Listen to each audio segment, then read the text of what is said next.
Ia dikenal sebagai pembunuh paling tragis yang pernah ada. Setelah dia meninggal, pikirannya disimpan dan dipamerkan di sebuah museum pribadi. Setiap hari para pengunjung datang dan menarik sebuah saklar untuk membuatnya merasakan kembali rasa sakit eksekusi. Bahkan ketika dia memohon belas kasihan, tidak ada yang ingin berhenti. Semua orang percaya dia pantas mendapatkannya, tapi tak seorang pun tahu bahwa sebenarnya dia tidak bersalah. Bertahun-tahun lalu, dia dipenjara karena kejahatan yang tidak pernah dilakukannya dan tidak ada yang mau mendengarkan dan dia dijatuhi hukuman mati. Tepat sebelum eksekusi, seorang ilmuwan datang dan mengatakan bahwa dia bisa mendapatkan banyak uang jika bersedia menjual kesadarannya untuk penelitian setelah kematian. Ia percaya bahwa setelah mati, ia tidak akan merasakan apapun. Jadi demi meninggalkan sedikit uang untuk keluarganya, dia setuju dan menandatangani kontrak. Pada hari eksekusi, mereka memasang sebuah perangkat di pelipisnya untuk mengumpulkan pikirannya. Setelah beberapa detik sengatan listrik, dia meninggal dan sang ilmuwan mengambil seluruh kesadarannya. Namun ilmuwan itu tidak berniat untuk meneliti kesadarannya. Dia malah menjebaknya ke dalam museum pribadinya untuk menghasilkan uang dari para pengunjung.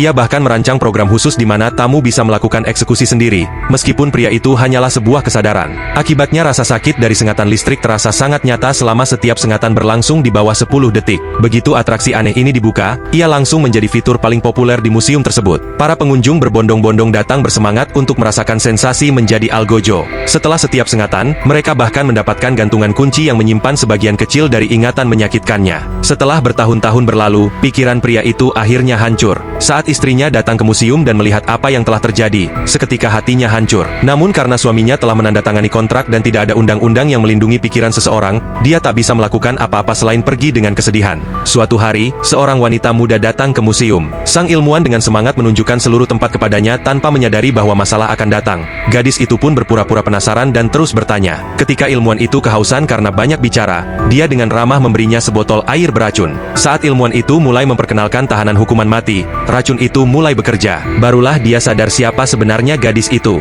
Tibalah saatnya bagi sang gadis untuk membalas dendam. Dia memasang perangkat di kepala ilmuwan itu dan menunggu dengan tenang hingga dia mati. Lalu dia memindahkan pikiran sang ilmuwan ke ruang tempat ayahnya berada. Kini, ilmuwan itu bisa merasakan sendiri rasa sakit kursi listrik. Setelah mengucapkan selamat tinggal terakhir kepada ayahnya, gadis itu menarik saklar dan seketika sengatan listrik yang kuat mengalir melalui kedua pikiran secara bersamaan. Ilmuwan itu menjerit kesakitan dan setelah beberapa detik, pikiran ayahnya akhirnya bebas. Dia telah menyelesaikan tujuan hidupnya. Dia juga mendapatkan hadiah spesial, sebuah gantungan kunci yang menyimpan kesadaran menyakitkan sang ilmuwan. Dia keluar dari museum dan menggantung gantungan kunci itu di kaca spion mobilnya. Melihat wajah yang sedang menjerit di dalamnya, gadis itu pun tersenyum puas.